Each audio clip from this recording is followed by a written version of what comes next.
কখনো কি ভেবে দেখেছেন মানুষ আসলে কোথায় হেরে যায়? সময়ের সামনে আর নিজের ভুলের সামনে। জীবনকে বুঝতে হলে দূরে কোথাও তাকাতে হয় না। আমাদের প্রতিদিনের ছোট ছোট অভ্যাসই বলে দেয় আমরা কোন পথে হাঁটছি। প্রতিদিন সকালে আসে নতুন আশার মতো, সূর্যে উঠে আলো ছড়িয়ে দেয়, কিন্তু কিছু মানুষে আলোকে গুরুত্ব দেয় না। তারা ভাবে আজ না হলে কাল করব, এখনো তো অনেক সময় আছে। এইভাবে ধীরে ধীরে সময় তাদের হাতের মুঠো থেকে বালুর মতো জড়ে পড়ে। জীবন এক সময় এসে খুব ছোট হয়ে যায়। তখনই মানুষ বুঝতে পারে আসল সম্পদ টাকা না, সময়। টাকা না থাকলে মানুষ আবার উপার্জন করতে পারে, কিন্তু সময় চলে গেলে এক সেকেন্ডেও ফিরে আনা যায় না। একদিন বুঝতে পারে যে কাজটা আজ করতে পারতাম সেটা কাল করলে তার মূল্য থাকে না। যে স্বপ্নটা আজ শুরু করলে এক বছর পরে ফল পেতাম সেটা দেরি করার কারণে আর কখনো পূরণ হবে না। অনেক মানুষ নিজের জীবনের যুদ্ধে হারিয়ে যায় কারণ তারা শুরু করতে ভয় পায়। কেউ আবার শুরু করার আগে ভাবতে থাকে যদি পারি না, যদি ভুল হয়। কিন্তু তারা বুঝতে পারে না ভুল এক ধরনের শিক্ষা। ভুল দেখিয়ে দেয় কোন পথে হাঁটতে হবে।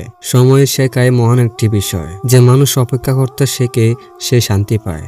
যে মানুষ মুহূর্তকে ধরতে পারে সে সফল হয়। জীবনে এমন কিছু মুহূর্ত আসে যখন আমরা থেমে যাই, মন ভেঙে যায়, শান্তি থাকে না, মনে হয় এটা হয়তো আমার জন্য না। কিন্তু এই জায়গাটা আসলে জীবনকে বদলে দিতে পারে। কারণ ঠিক এই সময়ে আমাদের সিদ্ধান্ত নিতে হয়, আমি ভেঙে যাব নাকি উঠে দাঁড়াবো। যে মানুষ উঠতে জানে সময় তাকে কখনো হারাতে পারে না, কারণ সময় শুধু তাদের অপেক্ষায় থাকে যারা সময়কে মূল্য দেয়, যারা বুঝতে পারে একটি দিন মানুষের শুধু 24 ঘন্টা নয়, এটা জীবন বদলে দেওয়ার সুযোগ। জীবনে একটা সত্যি কথা আছে, যে মানুষ নিজের সাথে প্রতিযোগিতা করে সেই একদিন মানুষকে অবাক করে দেয়। কারণ সে অন্য কেউ নয়, নিজের কালকের থেকে আজকে ভালো হতে চায়। আরেকটা কথা আছে, জীবন কাউকে বারবার সুযোগ দেয় না। একবার সময়কে হারালে জীবন আর সে দরজা খুলে দেয় না। তাই যে স্বপ্ন আছে আজও শুরু করুন। যে ভালো কাজ করতে চান এখনই করুন। যে পরিবর্তন দরকার আজ থেকেই নিন। কারণ একদিন এসে আপনি বুঝবেন